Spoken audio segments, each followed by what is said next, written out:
नमस्कार, आपकी जन अदालत न्यूज़ से मैं हूं राजा भैयापाल। भिंड दतिया लोकसभा को लेकर लगातार हमारा कैंपेन जारी है और इस समय हम पहुंच चुके हैं भारतीय जनता पार्टी के ऐसे नेता के पास जो पिछली कई बार यहां भिंड जिले के जिला अध्यक्ष भी रहे और वर्तमान में भारतीय जनता पार्टी के प्रदेश कार्य समिति के सदस्य भी हैं। वीरेंद्र राणा जी हमारे साथ जुड़ रहे हैं, स्वागत है जी। जो इस समय लोकसभा चुनाव का जो बुगुल बजा हुआ है, लोग फुलसिंह बरैया को लेकर, संध्या राय जी को लेकर एक अलग अलग वैचारिक दृष्टिकोण रहे हैं। एक पक्ष कह रहा है कि फुलसिंह बरैया को सामान्य वर्ग का वोट शायद कम मिलेगा, एक पक्ष ये भी कह रहा है कि संध्या राय क्षेत्र में कम पहुंची इसलिए लोग फुलसिंह बरैया को ज़्यादा पसंद करेंगे। किस तरीके से देखते हैं आप? भिंड दतिया लोकसभा क्षेत्र में माननीय संध्या राय जी और फूलसिंह बरैया जी की जो तुलना की जा रही है, मेरे हिसाब से न तो पार्टी की कोई तुलना है कांग्रेस और बीजेपी की, और न प्रत्याशी की कोई तुलना है। विकास के बारे में बात की जाए, यह लोग विरोधी हमारे जो मित्र दल हैं कांग्रेस के, वो अनलगर बातें तो फैलाते ही हैं कि वो घूमी नहीं है। संध्या राय बराबर क्षेत्र में जब भी समय मिला, लोकसभा संसद चलने के बाद तो बराबर संपर्क में रही, क्षेत्र में भी गई। और आज इतने वर्षों से मैंने 6-7 बार रहा हूँ, मैं लोकसभा का संचालक भी रहा, प्रभारी भी रहा। पट्टल में जो इस क्षेत्र का मुद्दा जो संध्या राय ने उठाया है, तो आप एक तुलना करना, मैं किसी की बुराई नहीं कर रहा, सबसे ज़्यादा पटल पर इस लोकसभा क्षेत्र की बात, जनता जनार्दन की बात को उठाने वाली संध्या राय ये पहली सांसद है।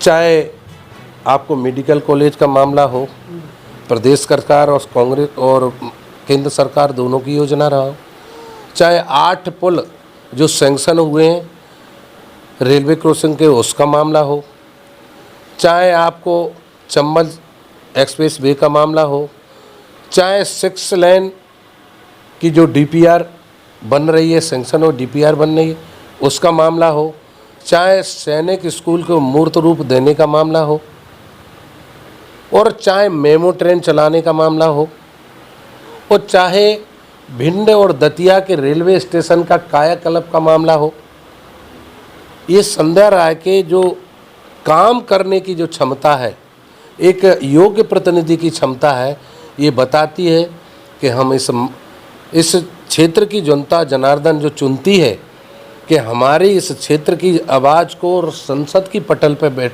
हमारा प्रतिनिधि रखे, उसको रखने में वो पूर्णतः अपने बात रखने में, इस क्षेत्र की बात रखने में सफल रही हैं। रही फूलसिंह जी बरैया जी की बात, मैंने एक बाइट पे सुना भी था उनका, और वो भांडेर के विधायक भी रहे हैं, इससे पहले भी रहे हैं विधायक। आखिर इतने भी उनकी काम करने की क्षमता या ये समझो कि विकास की मामला था, तो आखिर फूलसिंह बरैया को फिर दोबारा हार का मुंह क्यों देखना पड़ा? माने एक समाज की मामला होती, भारतीय जनता पार्टी का जनप्रतिनिधि हो या भारतीय जनता पार्टी का नेतृत्व हो, वो सर्वहारा वर्ग के लिए काम करता है। वो कोई कभी व्यक्ति विशेष के लिए काम नहीं करती भारतीय जनता पार्टी। पंडित दीनदयाल उपाध्याय, श्यामा प्रसाद मुखर्जी के पदचिन्हों पर ये चलने वाली पार्टी, हम अंतिम छोर के व्यक्ति को पहली पंक्ति में लाने वाली ये पार्टी है। विश्व में सबसे बड़ा दल उस पार्टी के, इस देश के नरेंद्र भाई जी की नेतृत्व में जो सरकार चली, तो आपने देखा होगा हिंदुस्तान में नहीं सारे विश्व में डंका बज रहा है।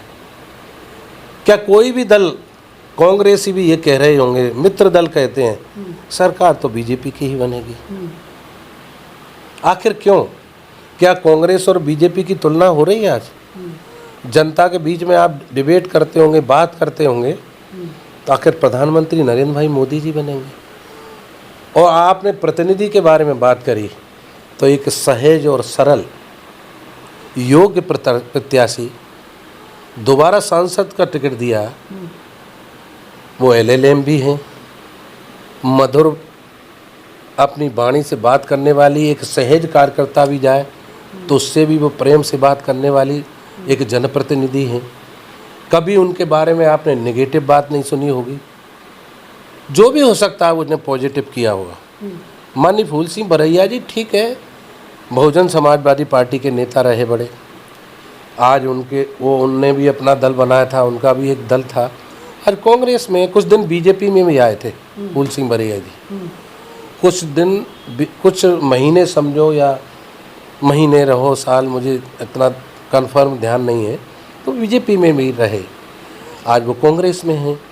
अभी उनकी बाइट शायद आ रही थी, उसमें मैंने सुना देखा था, तो आप लोगों ने उन्हें सवाल जवाब किया था कि वो आप विकास जीतने के बाद बोले हाँ मैं जीत रहा हूँ, तो उन्होंने ये तय कर लिया मैं तो जीत ही रहा हूँ। लेकिन उनने कहा विकास, बोले मैं पूरे मध्य प्रदेश का विकास करूँगा। तो आने वाला समय कोई सीएम का चुनाव तो है नहीं कि इस प्रदेश के मुख्यमंत्री बनने वाले हों। एक क्षेत्र का प्रतिनिधि एक लोकसभा की बात कर सकता है, न कि पूरे मध्य प्रदेश की बात कर सकता है। और सवाल ये भी आता है कि हम इस क्षेत्र के प्रतिनिधि रहे तो उस क्षेत्र में हमने कितना विकास किया। संध्या राय की 5 साल की बात में तुलना करें तो ये सारा आप पटल पे क्या क्या बात रखी है वो भी देखें। नहीं, जैसे कि आपने सैनिक स्कूल की बात करी तो और भी विकास की जो बात करी है, पूर्व में डॉक्टर भागीरथ प्रसाद जी सांसद रहे हैं, उनका कहना है कि सैनिक स्कूल हम लाए और हमने तमाम विकास कर कि भागीरथ प्रसाद जी ने नींव रखी, लेकिन मूर्त रूप किसने दिया?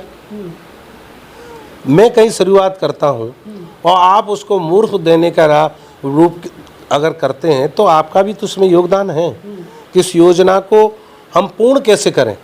तो हमारे बीजेपी के सांसद हैं, वो भी भागीरथ प्रसाद जी ने पहल करी, वो भी हमारे पास योग्य सांसद थे, उन्होंने विकास करने की कोशिश करी। लेकिन विकास की गंगा को आगे बढ़ाने के लिए संध्या राय ने भी उसमें भागीदारी बनी। ऐसा नहीं है, लोगों की ये अलग अलग से जो चर्चा है कि आने वाले समय में संध्या राय 1,99,800 कुछ मतों से जीती थी। उस टाइम भी मैं लोकसभा का संचालक था। लेकिन आप ये तय करना कि हो सकता है इससे दुगने वोटों से संध्या राय फिर चुनाव जीतेंगे। दुगना वोट कितना, 4 लाख? अब ये कंफर्म नहीं कर सकते, लोगों का कहना है। आपका क्या कहना है? मेरा ये कहना है कि हम जीते थे उससे ज़्यादा से जीतेंगे। कितने वोट से जीते? अब ये कोई गिनती नहीं है, ये कोई कंफर्म नहीं कह सकते कि हम ईवीएम में कोई देख नहीं आया बने कि जितना जनता, लेकिन 2 लाख से ऊपर जीतेंगे हम। 1,99,000 कुछ वोट से जीते थे, लेकिन आप लिख रहे हैं 2 से ऊपर जीतेंगे। कितने से कितना भी हो सकता है। हमारा ऐसा कौन सा वर्ग है, पिछड़ा वर्ग हो, अनुसूचित वर्ग की बात करते हैं, जिस वर्ग से फूल सिंह बरैया जी बात करते हैं कि उनके, मैंने आप बताइए कांग्रेस और बीजेपी में कितना अंतर है। डॉक्टर भीमराव अम्बेडकर जी को एक उनका तीर्थ बनाया, वो किसने बनाया? स्वतंत्रता के बाद कितनी बार सरकार रही कांग्रेस की, लेकिन तीर्थ स्थल का बनाने का काम किया तो हिंदुस्तान में भारतीय जनता पार्टी के नेतृत्व ने काम किया। ये सत्य नहीं है? रविदास जी का एक भव्य मंदिर बनाया, किसने बनाया? भारतीय जनता पार्टी। कांग्रेस की कथनी और करनी में बहुत अंतर है, लेकिन भारतीय जनता पार्टी जो कहती है वो करती है। माने हमारे देश के नरेंद्र मोदी जी बोलते हैं ना कि हम भूमि पूजन भी करेंगे तो हम फीता भी काटेंगे जाके।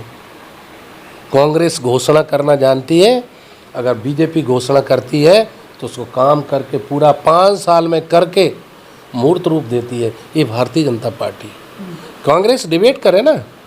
नहीं, अभी कांग्रेस ने एक बयान जारी किया है और ये अखबार भी आपने शायद पढ़ा होगा, उस समय उसमें लिखा था, एक कर्नाटक के सांसद थे, उनने ऐसा बोला कि इस बार 400 पार मतलब संविधान खत्म करने में आसानी होगी।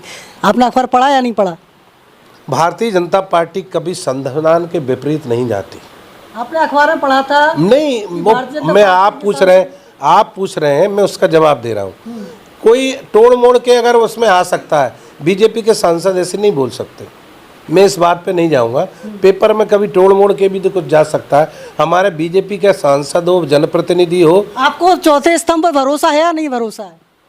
नहीं, अब वो बात अलग रही, चौथे स्तंभ की बात। नहीं, आपने कहा कि अखबार में तोड़ मोड़ के भी छापा जाए। नहीं, ऐसा नहीं। तो भरोसा है? मीडिया वालों पे मैं भरोसा करता हूँ। कभी कभी भूल भी हो जाती है कि हमने नहीं कहा, तो भूल बस भी हो जाती है, लेकिन मैं ये भरोसा नहीं करता कि बीजेपी के सांसद ने ऐसा बोला होगा। ऐसा नहीं है क्योंकि हमारे यहाँ जो नेतृत्व में जो हमारे यहाँ अधिकृत होते हैं वही वो शब्द बोलते हैं। हमें मीडिया में कितना बोलना है, मैं बीजेपी का कार्यकर्ता हूँ, उतना ही बोल सकता हूँ जितनी मेरी लिमिट है।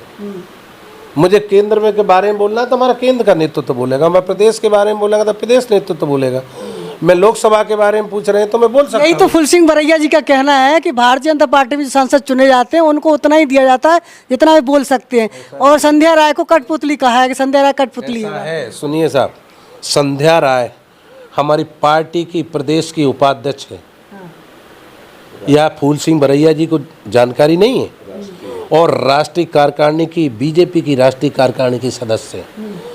और संध्या राय जी एक LLM में लॉयर है, उनकी शालीनता को फूल सिंह बरैया जी ऐसे नहीं लेना चाहिए। वो कभी किसी के पास अनलगर बात नहीं करती। मैं बयानों में नहीं जाऊंगा, आप वो पिछले बयानों पे जाएं, वो क्या बोलते थे, वो अपने पिछले बयानों को निकालें, उन्होंने क्या किया है। और भारतीय जनता पार्टी कभी किसी वर्ग के खिलाफ नहीं बोलती है। रही अनुसूचित वर्ग की बात करते हैं, जितना भारतीय जनता पार्टी ने किया है कांग्रेस ने कभी स्वतंत्रता के बाद किया ही नहीं है। अम्बेडकर जी का तीर्थ स्थान बना के ये साबित कर दिया कि भारतीय जनता पार्टी अनुसूचित वर्ग की हितैषी है। कांग्रेस की सरकार स्वतंत्रता के बाद कहे और करके बताया ना क्या किया उन्होंने। माननीय अम्बेडकर जी के बारे में ही बात करें, डिबेट करें, रविदास जी के बारे में करें, कहाँ चली गई कांग्रेस। इसलिए कहना करना बहुत है। योजना भी लागू करी है तो हिंदुस्तान में नरेंद्र भाई मोदी जी की सरकार में जो अनुसूचित वर्ग के लिए योजना लागू की, क्यों नहीं कांग्रेस ने करी। अगर मध्य प्रदेश में भी हमारी सरकार है, हमेशा अनुसूचित वर्ग के लिए अग्रणी होकर काम करती है। हमारे आदिवासी हमारे वर्ग की बात करते हैं, हमारे भाइयों की, तो हमारे राष्ट्रपति हैं। अनुसूचित वर्ग की बात करें तो कोविंद जी राष्ट्रपति बने थे। भारतीय जनता पार्टी कथनी करनी में अंतर नहीं है। हमारे अंतिम छोर का व्यक्ति को पहली पंक्ति में लाने का काम भारतीय जनता पार्टी है। और संध्या राय की बात करते हैं तो जो बहुत दिनों से कांग्रेस की सरकार ये कहती रही कि हम महिलाओं को आरक्षण देंगे, नरेंद्र भाई मोदी जी ने आरक्षण लागू करके साबित कर दिया कि इस देश की बहनों के लिए अगर कोई काम करने वाली है तो भारतीय जनता पार्टी है। तो 35 साल जो लगातार भारतीय जनता पार्टी का सांसद यहाँ पर भिंड के को मिला है, तो 40 साल होंगे इस बार कंफर्म है। अरे मैं कह रहा हूँ कन्फर्म जीतेंगे, हमारा कोई मुकाबला नहीं है। भारतीय जनता पार्टी नरेंद्र मोदी जी के नेतृत्व में कमल के फूल जो हमारा प्रत्याशी है वो तो जीतना ही है, उसमें कोई सवाल है ही नहीं, उसमें तो कोई सवाल है ही नहीं। तो हमारे साथ वीरेंद्र राणा जी जुड़े हुए थे, प्रदेश कार्य समिति के सदस्य। तमाम मुद्दों को लेकर हमने चर्चा की है। फैसला आपको करना है, वोट आपको करना है, आपका फैसला किसके हाथ में होगा। जुड़े रहिए आपकी जनता न्यूज़ के साथ। लगातार धमाकेदार एंट्री में आपकी जनता न्यूज़ का सफ़र जारी है। नमस्कार, धन्यवाद।